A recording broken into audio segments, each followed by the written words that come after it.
আগামীকাল থেকে বিদেশের মাটি কাঁপাতে যাচ্ছে প্রজাপতি 2। এটা আমাদের জন্য সবার জন্য গর্বের একটা কারণ হওয়া উচিত। কেননা যখন আমাদের বাংলা ভাষার সিনেমা গোটা বিশ্ব জুড়ে বিশ্বের মোস্ট ইম্পর্টেন্ট কান্ট্রিগুলোতে রিলিজ করছে, এবং এটা নিয়ে তো প্রথম নয়, রিসেন্টলি দেবদার যতগুলো সিনেমা এসেছে সেগুলো বিদেশের মাটিতে রিলিজ করেছে, এবং আমরা দেখেছি যখন প্রিমিয়ার হয়েছে, স্পেশালি দুবাইতে বলি, সেখানে প্রচুর লোকজন হয়েছে। তার মানে দেবদার একটা স্ট্রং ফ্যান বেস বিদেশের মাটিতে আছে, এটা বুঝে নিতে আমাদের কোনো অসুবিধে হচ্ছে না। আগামীকাল অর্থাৎ 15ই জানুয়ারি থেকে বিদেশের মাটিতে প্রজাপতি 2। যদিও এই কথা নিশ্চয়ই অনেকেই এখন জেনে গেছো তোমরা, যারা জানো না তাদের উদ্দেশ্যে বলি। হ্যালো এভরিওয়ান, আমি পৌশালী চলে এলাম আরও একটা নতুন ভিডিও নিয়ে। আশা করছি তোমরা সবাই খুব ভালো আছো।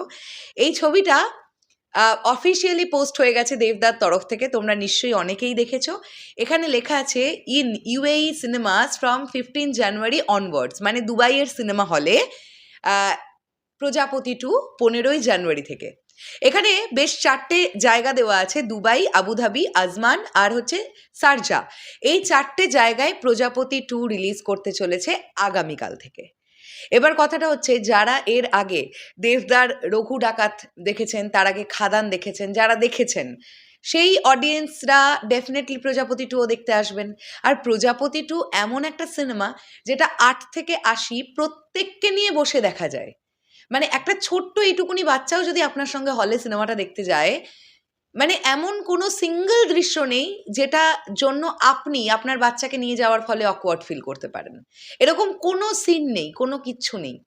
প্রজাপতি 2 এমন একটা সিনেমা, প্রত্যেকের, যারা মন দিয়ে দেখবে সিনেমাটা প্রত্যেকের ভালো লাগতে বাধ্য। আর যারা ম্যাচিওর তাদের তো ভালো লাগবেই, যে কারণে পশ্চিমবাংলায় ওয়ার্কিং ডেগুলোতেও প্রজাপতি 2 ইয়েলো কার্ড দেখাচ্ছে, তাও আবার মাল্টিপ্লেক্স চেনে। কখনো আইনক্সে, কখনো পিভিআরে, কখনো সিনেপলিসে। আমি আজকেও দেখছিলাম যে আজকেও ইয়েলো কার্ড আছে। আপনারা ভাবুন, আজকে বুধবার, সপ্তাহের মাঝখানের দিন, তো লোকজন কাজকর্ম করছে, তার মধ্যেও কিন্তু প্রজাপতি 2টাও দেখতে যাচ্ছে। তো এখান থেকে আপনারা বুঝবেন বাঙালি দর্শক সিনেমাটাকে কতটা ভালোভাবে নিয়েছে। আরও একটা কথা বলি, এই যে অনেকের ধারণা ছিল না যে দেবদা মিঠুনদা মানেই হচ্ছে কন্ট্রোভার্সি, রাজনৈতিক কন্ট্রোভার্সি করে ছবিকে আলোচনায় আনা, এটা প্রজাপতির ক্ষেত্রে হয়েছিল, তখন জেনুইনলি ব্যাপারটা হয়েছিল।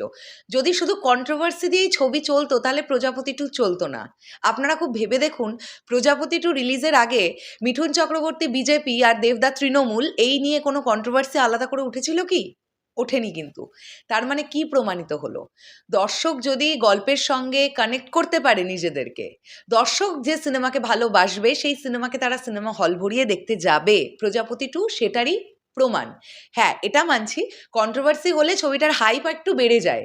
তার মানে এটা নয় যে কন্ট্রোভার্সি হলেই লোকজন ছবি দেখতে যাবে আর না হলে ছবি দেখতে যাবে না। যদি সেটাই হতো, আমি আবারও বলছি, এবার প্রজাপতি 2 রিলিজের সময় কোনো রাজনৈতিক কন্ট্রোভার্সি কিন্তু হয়নি। শেষ করলাম ভিডিওটা, আসছি আবার খুব শিগগিরই নতুন কোনো ভিডিও নিয়ে। তাহলে এখনের জন্যে টাটা।